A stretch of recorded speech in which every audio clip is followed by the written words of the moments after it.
Welcome to the Rochester Institute of Technology, where tonight the Tiger faithful are making their way into the Gene Policini Center for the final weekend series of the regular season. Number 16 for RIT, you know him, Eric Brown, the junior from Keene, Ontario, has scored 8 goals in his last 3 games to move to second in the nation in goals scored. We will talk live with number 16 a little bit later on in the show. You are watching RIT SportsZone Pregame Live, presented by Taylor the Builders. And over the next half hour, we'll get you ready for an Atlantic hockey showdown between first place Mercyhurst and the hometown RIT Tigers. Good evening, I'm Kevin Roach, and welcome to RIT SportsZone Pregame Live, streaming all season long on RITSE.com. Well, 3 weeks ago, it appeared that the season was slipping away from the Tigers. RIT was swept here at home by Bentley and had fallen to 10th in the standings. But tonight they are finally back on home ice, having won 4 of 5 on the road, picking up 8 out of a possible 10 points while climbing their way into a tie for 4th place in Atlantic hockey. Last weekend, the Tigers visiting Sacred Heart in Bridgeport, Connecticut. Story once again, Eric Brown, the junior forward, got the Tigers rolling early. The feed from Gabe Valenzuela. Brown scores in front, and RIT led 1-0 just over 5 minutes into the game. Final seconds of the period, Tigers on the power play. Miles Powell the shot. Brown there for the putback. RIT led 2-0 after 1. Second period, just a little over a minute in, and it's Brown again. The rebound in front, and he buries the backhander his second straight game with a hat trick. It was 3-0 after a Jake Hammaker goal in the third. Brown came calling again as he tied a Division I team record with his 4th goal on the night. RIT took game 1, 5-0 over Sacred Heart. So let's take a look at after 2 wins over Robert Morris and 1 over Mercyhurst. RIT picked up its 4th straight win last Saturday night as the Tigers found out what Brown can do for them as he scored his 21st, 22nd, 23rd, and 24th goals on the season. Christian Short won his 4th straight game, stopping all 18 shots he faced in Game 1 of RIT series with the Pioneers. How about Game 2? Tigers and Sacred Heart playing last Sunday afternoon in New Haven, Connecticut on the campus of Yale University. They got it tied up with Mark Logan there. The deflection, his 3rd on the year. It was 2-1 after 1. Then in the second, of course, Eric Brown. His first shot blocked, but he stays with it. Number 25 on the season there. 8th goal in 3 games. It was 2-2 after 2. In the third, though, Sacred Heart scores as Zach Seacoast beats Christian Short. Pioneers up 3-2, but RIT would not go away on the power play. Brown to Captain Miles Powell. Number 11 for him on the year. It was 3-3. Final minute of the third. Tigers hoping to hold on for overtime, but Mike Krokock throws it at the net and it gets through. Sacred Heart would add an empty netter. And the Pioneers snapped RIT's 4-game winning streak with a 5-3 victory last Sunday afternoon. So as we take a look inside the numbers from last Sunday's contest in Connecticut, Tigers lose a tough one in the final minutes of the game, but there were bright spots for RIT. Miles Powell recorded his 99th career point with his 3rd period goal. And Eric Brown, we talked about him. He tied a team record for the most goals over a 3-game stretch at the Division I level with 8. His 25 goals now on the season are just 2 shy of the RIT single-season record. That is held by Matt Smith, who recorded 27 in the 2007-2008 season. Well, there's no question the Tigers are playing well at the right time of the year and have put themselves in a position to earn a first-round playoff bye. With more on that and tonight's matchup, our John DeTullo standing by now with RIT head coach Wayne Wilson. John? All right, thank you, Kevin. Wayne, a few weeks ago we were here. You're coming off back-to-back tough losses. Things look bleak, difficult. You've turned it around. What's been the key of winning 4 or 5? We've been sticking with it, working real hard, opportunistic, trying to fine-tune our game and everything. We just found ways to win games, but nothing really drastic. It's just the way the league is this year. It's one of those where it's hard to get traction. If you get a little traction, you better run with it as much as you can, because winning streaks are hard to come by, and we got on one and it put ourselves right back in the thick of things here. So now we play another first-place team, as that seems to be a revolving door at the top there with Mercyhurst, and very good team in transition, and we're looking forward to a real good finish off the season with a real good note here. The decision to go with Christian, and how do you think he has played over the last 5 games? He's been pretty consistent for us. He's he's got some experience down the stretch, knows what it's like, the importance of the games, and he's been pretty solid for us. So that's what we're going to stick with here, and just looking forward to tonight's game. How important are these games? You're trying to get that first round bye. Mercyhurst, the top team. You're playing probably your best hockey. you can't, I guess, overemphasize how important at least tonight's game is. Yeah, I think the bye is important because it just really eliminates the opportunity to get knocked off in the first round. You know, there's no one that we're eyeballing that we'd like to play them in the first round. Just the way the whole year's gone, not only for us but for all the teams. Anyone can upset anyone. So getting a bye just eliminates that chance, and you've got 2 weekends to get through to get to the NCAAs instead of 3. But it's a grind, and we're going to have to start grinding right here tonight. Could be a possible preview of what's to come in 3 weeks? You never know, really. Like I said, I would hate to predict anything in our league, and not an odds maker, nor would I want to be. But we just want to play well for our own sake, for our own mentality. We want to go into the playoff with confidence here, and we just want to win here tonight. And I know we've got 2 games on the weekend, but we can't get any further than what's right in front of us here tonight. That's head coach Wayne Wilson. Big game tonight. It's electric in this building as Mercyhurst is in town from Erie as they gear up to take on the Tigers coming up at 7:05. Kevin, back to you. All right, John, should be a fun weekend here at RIT. Well, Mercyhurst comes to Rochester this weekend on an absolute roll. The Lakers have gone 9-1-2 over their last 12 games, and at the moment have taken over the top spot in Atlantic hockey following last weekend's sweep of Robert Morris. Lakers were out on the ice this morning. This is a team that was picked to finish 8th in the preseason polls, but thanks to their tremendous play over the last month and a half, they've already secured a first-round playoff bye, and this weekend they'll have a chance to win the program's first regular season title since 2014. I've seen the conference for like a while here now, but yeah, this is the closest I've ever seen it. So yeah, everyone just kind of, even coming back from Christmas, I think we were sitting in like 9th or 8th, and we just said, you know what, we can still make a push here and be champs. So I think that's just the right mindset to have. Why not us? Even though you have that first round bye, that regular season title means something, doesn't it? Yeah, definitely. I mean, anytime you can call yourself champion, I mean, no matter what it is, it's big time. So yeah, I mean, when I came in here, we made it to Rochester my first year, and ever since then, we kind of been struggling, so this will be huge for us. The good news for us, we can't finish any less than second, but for me, really, second, third really is not a big difference. Fourth, now you're going to play a pretty good 5th team, but certainly to be in a position to win the regular season championship, I think for anybody, it would be a great accomplishment. So we would obviously love to be able to do that. We know it's not the end all. The end all is to be able to find a way to win the Atlantic Hockey Playoff Championship, because the truth is we're only going to get one team in the NCAA tournament, and that team is going to be the playoff champion. And that is the truth for Atlantic hockey. So as we enter the final weekend of the regular season, still so much to be decided. Mercyhurst with a sweep can clinch the top seed. Canisius also in the mix, trying to win the regular season title for a 2nd straight year. Holy Cross wrapped up its season with a 2-0 win over AIC last night. Crusaders are currently tied for 2nd. As for the Tigers, RIT is tied with Air Force at the moment. RIT would be the 5th seed if the playoffs started today, which would send them out to Colorado Springs to face the Falcons. RIT can finish as high as 2nd and as low as 8th. Should be fun. Here are the matchups we will be keeping a very close eye on for you in Atlantic hockey tonight. Sacred Heart is at Army West Point. The Cadets still with a chance to get a first-round bye. Air Force is at Robert Morris. RIT holds the tiebreaker over the Colonials, but not over the Falcons, should that come into play. And Niagara has just 1 win in its last 12 games. They visit Canisius at the Harbor Center. Well, still to come here tonight, the RIT women's hockey team also hosting Mercyhurst this weekend. We'll show you how they fared earlier this afternoon against the Lakers. Plus, he was an integral part of the athletic and recreational departments here at RIT. We'll share how this man's hobby led to a very successful 41-year career in the Brick City. But coming up next, he might be the hottest player in the country right now. He's one of the nation's top goal scorers. RIT's Eric Brown joins our Kim Burnson live next as we get you ready for RIT and Mercyhurst. This is RIT Sports Zone Pregame Live. Back here on RIT Sports Zone Pregame Live, it's the Tigers and Lakers here on Fan Appreciation Night at the Gene Policini Center. If you're just joining us on Pregame Live, the Tigers have elected to stick with junior Christian Short in the net tonight. Short will make his 6th straight start after going 4-1 in the Tigers' last 5 road games with a 2.80 goals against average. On the other side, Mercyhurst will go with senior Brendan Wildung. Wildung has started all but 2 games this year. In 30 starts for the Lakers, he's gone 16-10-4, his save percentage of just under 92, ranked 16th in the nation. Speaking of national leaders, our very own Kim Burnson standing by live now with the nation's second leading goal scorer. Good evening, Kim. Thanks, Kevin.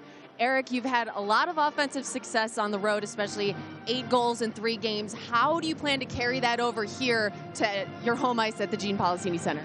Yeah, I think as a team and on an individual basis, just try and take it one game at a time. I know it was, it's been awesome being able to score 8 goals in the last 3 games, but we're back at home here, and this is where we love to be. We love the fans, we love the atmosphere, and that's what we're playing for tonight. We're playing for home ice advantage so we can play some more games in here. So we just got to go out tonight and do what we got to do and do what we do best. So last time these two teams met, pretty close game. You guys win in overtime. Do you think that's on your opponent's mind tonight? Probably. But when it comes down to it, doesn't matter what's on whose mind. It's who comes out and does the best job every given night. So we got to come out. We got to play Tiger hockey, and if we do that, I think we'll have some success. Thanks so much, Eric. Good luck tonight. Kevin, back to you.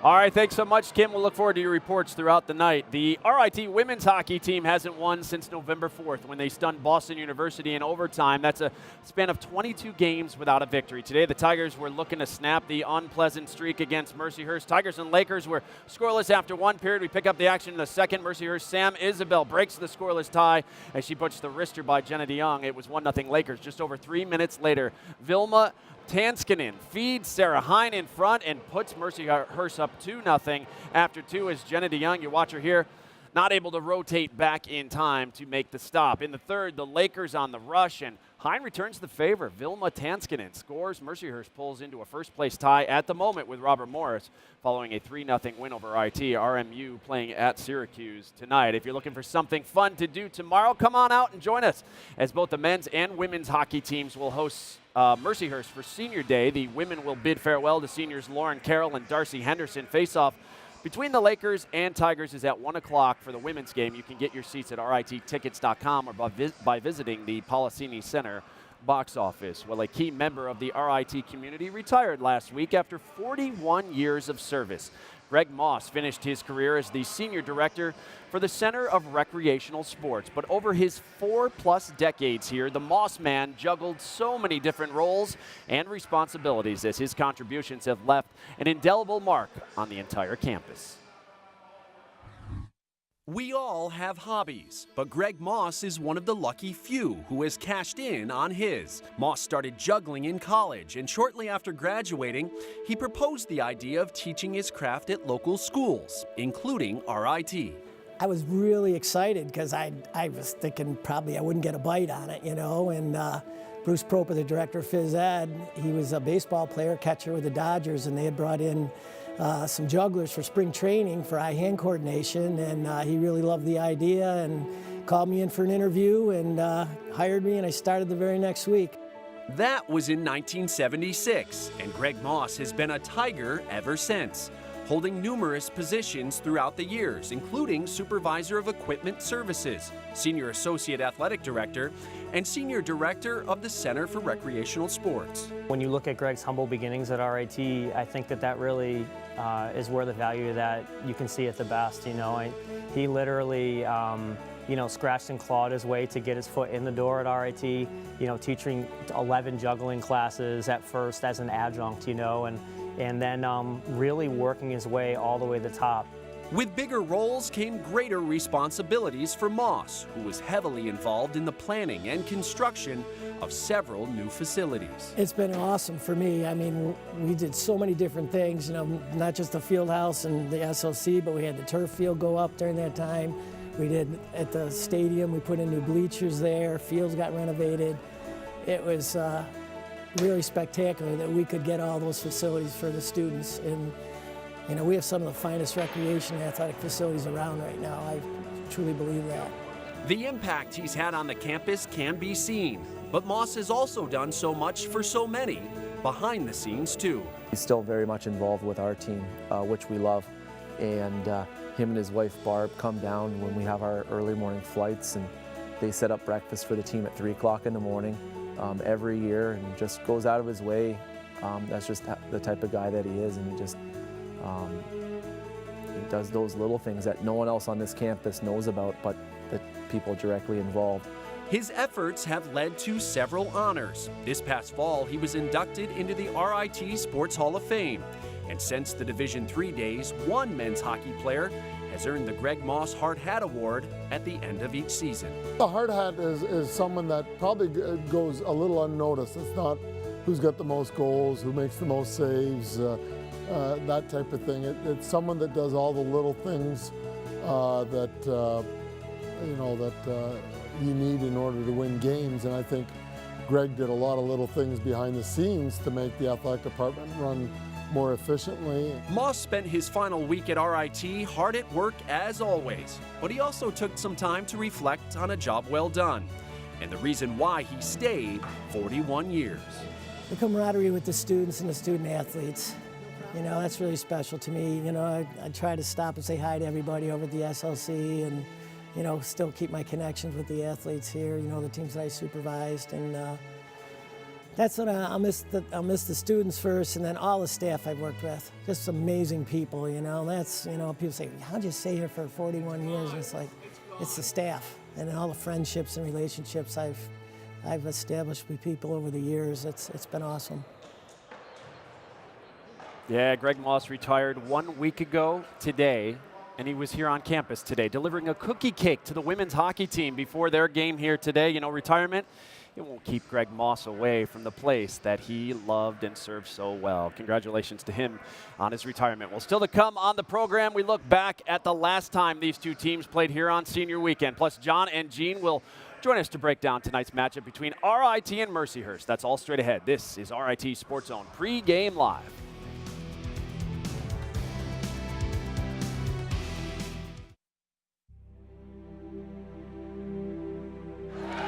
Down the ice this will go. It's been played by Wildon to the far side. Crashing down and tipped ahead by Skirving, who puts it back in. And the Tigers lead 1-0. Todd Skirving with the goal. I just thought Wildon, he took forever to play that puck behind the net. And by the time he got back in position, I don't think he was set. He gets down, he's been giving up rebounds all night, and that one he watch the initial save here. He can't locate the puck. And then there he sees Skirving, no body on him, right there for the cleanup. Gorsh, Karpowski, back to Kukali, the blast.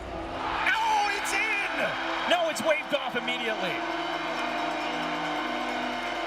They're going to say goaltender interference. So the horn is sounding, the light went on, and immediately the goal is waved off.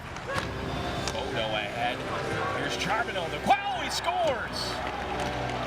Jonathan Charbonneau has tied the game at 1.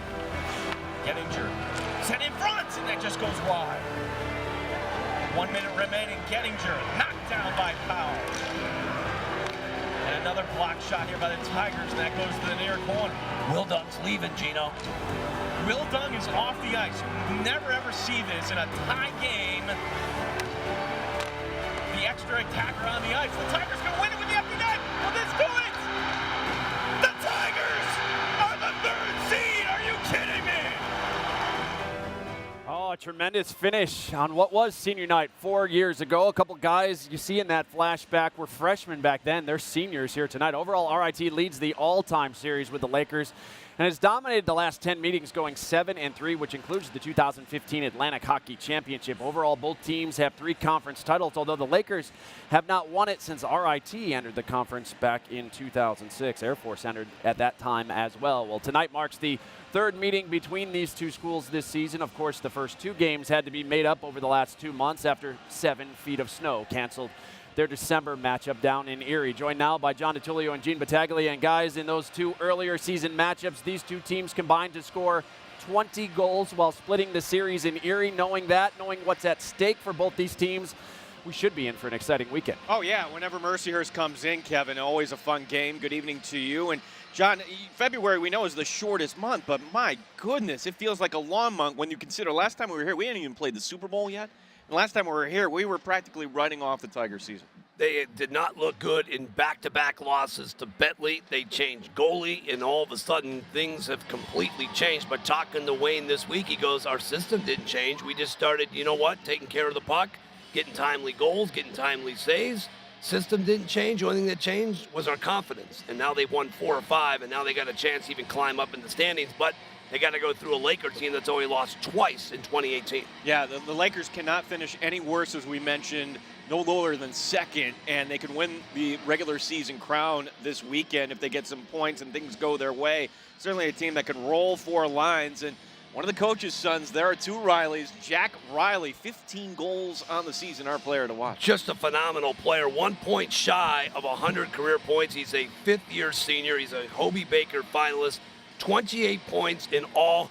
He is one of 16 upperclassmen that will take the ice tonight for the Lakers. They are seasoned, they are talented, and there's a reason why they're one of the hottest teams in Atlantic hockey, and that's why they sit atop the Atlantic hockey standings. And of course, Riley, his dad, Ryan Riley, the head coach of the Army Cadets. Now for the RIT Tigers, we talked about him, as we should.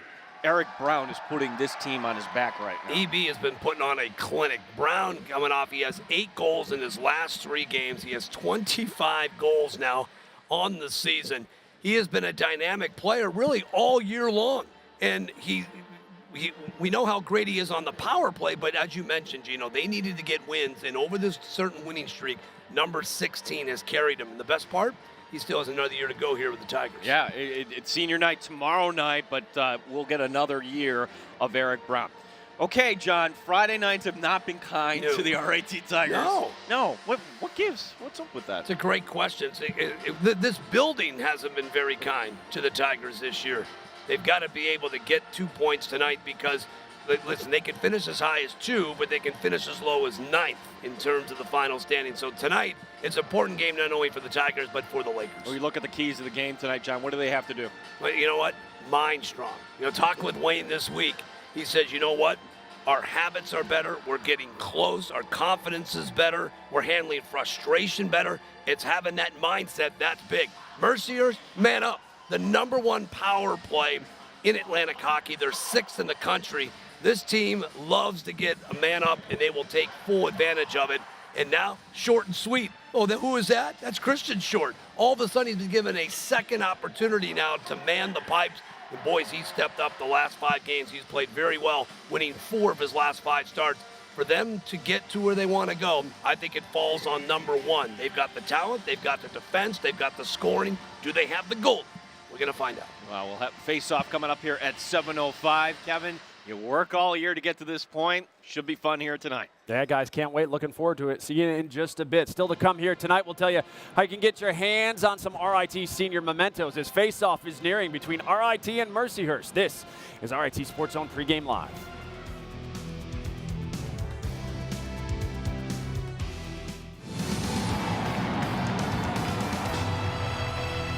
Back here on RIT SportsZone Pregame Live, the Tigers and Mercyhurst wrapping up the regular season this weekend with a pair of games here at the Gene Policini Center. Fans trying to get to their seats before face-off here tonight. If you're just joining us, here's what is at stake for these 2 teams this weekend. Mercyhurst can finish no lower than 2nd in the conference, and they have a chance to win the regular season title as well. RIT can finish anywhere from 2nd to 8th based on Holy Cross's victory last night. Remember, the top 5 in the conference get a bye next weekend when the playoffs finally get underway. It is senior night for the RIT Tigers tomorrow night. Make sure you get here early for that to pick up your set of RIT SportsZone senior cards honoring Miles Powell, Matt App, Chase, and Brady Norrish, Max Mikowski, and Liam Cairns, as well as the ladies from the women's team. Our live coverage of senior night begins tomorrow night at 6:30 on RITSZ.com and CW Rochester. Face-off will be a little later than normal as the seniors are honored on the ice prior to face-off. RIT Pregame Live will once again carry the ceremony in its entirety, so make sure you join us tomorrow beginning at 6:30. Well, that does it for us. Up next, John and Gene have the call as RIT hosts Mercyhurst. I'll see you back here for the intermission report. Enjoy the game, everyone. RIT SportsZone Live begins right now.